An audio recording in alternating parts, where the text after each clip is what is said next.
Hello, hello, hello, hello! This is your Mr. Universe 1981. It's Maring Mar Vlog and welcome to this video. Ang ngayong video na po ay magluluto na naman tayo sa Iraguan Nature Park. I'm sorry, wala akong ulo dyan kasi yung camera, wala tayong cameraman. So kahit saan ko na sila set up yung camera. So by the way, I'm still beautiful, just what you are expecting. And ngayon, ipapunta tayo ng palengke. I'm with Batingting na nakagulo. See ya! Hi guys! I'm with Mia Kaloka. I'm going to market dahil ano ka? Groundbreaking. Mag-groundbreak. What's that? 18. Parang libog natin, gano'n. Groundbreaking. Akala ko mag-ano ka na. Magpadugo. Oo, padugo. Ganun May manok ka na doon. Nana, yun ang binili ko hapon. Dalawa. Okay. Well, groundbreaking. Mayaman ang friend natin. Di ba ganun yun? Oh, groundbreaking. Padugo. Papagawa. Oo, para... Celebrate din yata kila Barba. Yes. Sa mansion at siya, lahat ng construction. Kasi mo nag-asking permission from hindi natin kilala naman. From the pumuhay siya. Oo. Mag-alay ba? From the creator or ba? Yes. Now, sa may market na daw tayo. So, let's go guys. Let's go. Kasi nag-drop si Mia, ako yung motor. So, papunta kami ng New York. Siya lang dito, okay, may magpapaano.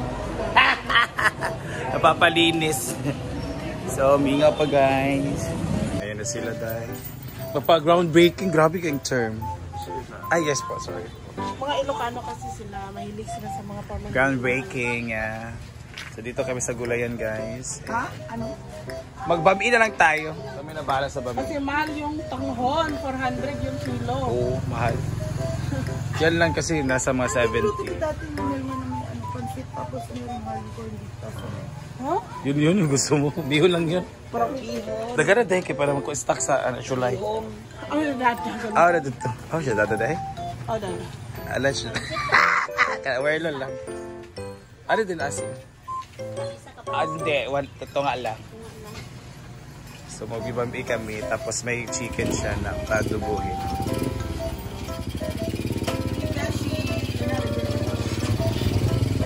So purchase po tayo ng gulay. Dito siya atin. Available dito sa market. Thank you. Guys, ang ating bago beans. Meron din tayong pihon. Dahil magbabambi tayo. Ang ating pansit na konti lang din, ang ating gulay, ang ating spices or mga aromatics. Ito ay para sa ating adobo. Ito para sa ating pansit. Hala! Saan yung ano? Nawala. Bating! Ayong atay ng manok para sa ating sahog kasi wala pa yung chicken. Ayan na, we are done on marketing. We're done purchasing some of the ingredients na kailangan natin para sa ating lulutuin. So, galing kami ng market. Ngayon ay let's start cooking our bam-e, pansit bisaya at pansit bihon. Pansit bisaya at bihong bisaya dito na combination. This is what we call a bam-e. So, ngayon ay unahin natin prituin ang ating subak.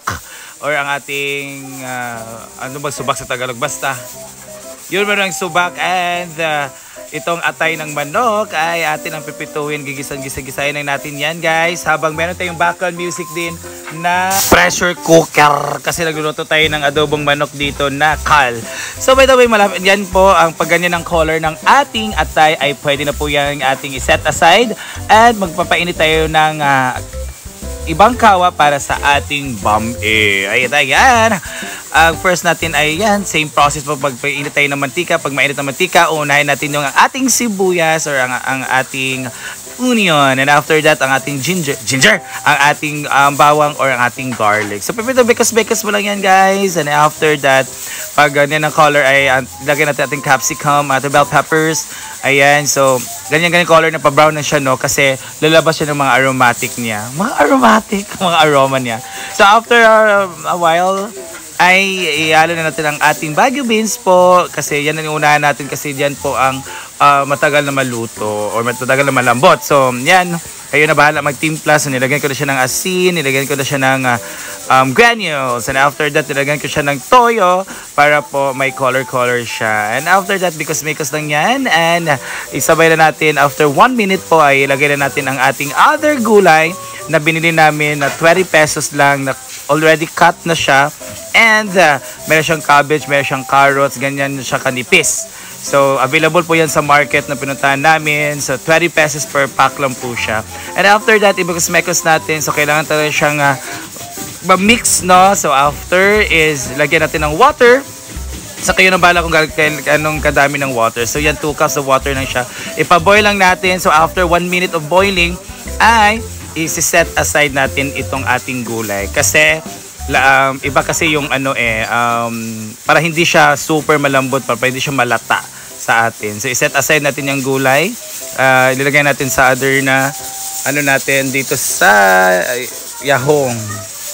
Yan, or lalagyan, ibang lalagyan na kahoy, wooden na lalagyan.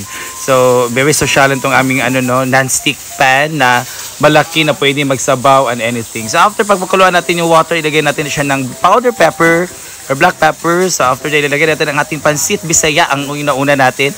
So, itong pansit bisaya po is half kilo lang. At itong pansit bihon, bihong bisaya din ay half kilo rin. So, same lang po sila ng ratio ng kadami yan. So, after that ay mekos-mekos lang natin siya. So, ang ginamit ko po ay itong steel kasi alam kong bawal niya sa non-stick. Pero ginamit ko siya kasi yung para sa non-stick na mga luwag po or lado ay very soft. So, hindi po siya kayanin na mekos-mekos ang ating bihon at pansit. Kaya yan ko kasi matigas at matibay. So, mekos-mekos lang natin yan. Kailangan natin siyang haluin na paghaluin ng ganyan para po ma-absorb ng ating mga pansit bihon at ang ating pansit bisaya ang ating sauce ng water na may nagtoyo, na may templada na. So kung kapag kayo na bahala, pag kulang po ng asim ng alat, ay pwede nating lagyan ng toyo or dagdagan ng toyo. So dinagdagan ko siya ng tubig kasi maglalagay ako ng Knorr cubes. Yung actually kalahati lang yan kasi yung kalahati yan nilagay ko sa mga gulay na. So may templado na yung gulay diyan,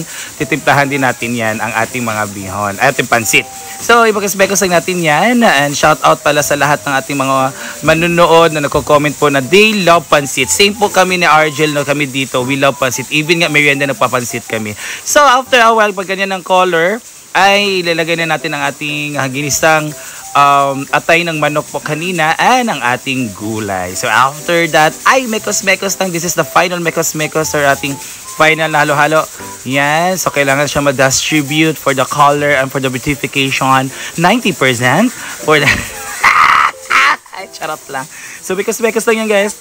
And kayo na magtansya kung okay na ang timpla, kayo na magtansya if malambot na ba or matigas pa ba yung pansit. So kapag matigas pa, kailangan awel muna natin yung mag-mekos-mekos. Pag okay na, so pwede natin i-off. So yan, luto na po ang ating pam-i. Ang sarap nito, guys. Ito yung lagi na sold out doon sa tinatrabuhan ko doon. Kasi lang to 5 pesos or 10 pesos na ito doon sa siniservan namin sa Claveria yung tinatrabuhan ko. Yan, ang sarap ng ating pam-i. Gawin nyo po ito para kubayan yung mga bata at yung pamilya. And this is your Maring Mario Miss Universe 1981.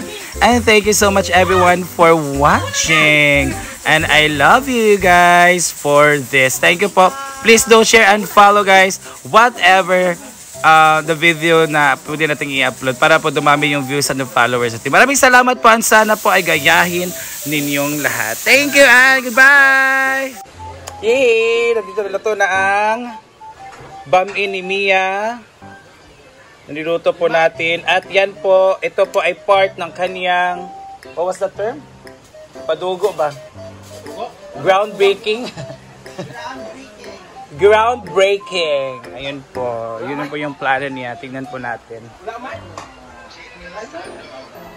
Beyond Bron.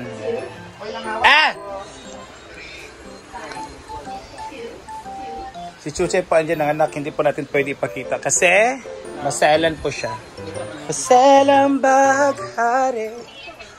Oh, you're planning. Kakain na kami ng Bami. We have Odiva here. Hello guys! Bating-ting na doon. Rhea is, siya yung na-assign for the chicken adobo. Ikaw naman. Bruno! 114. Mall na lagi.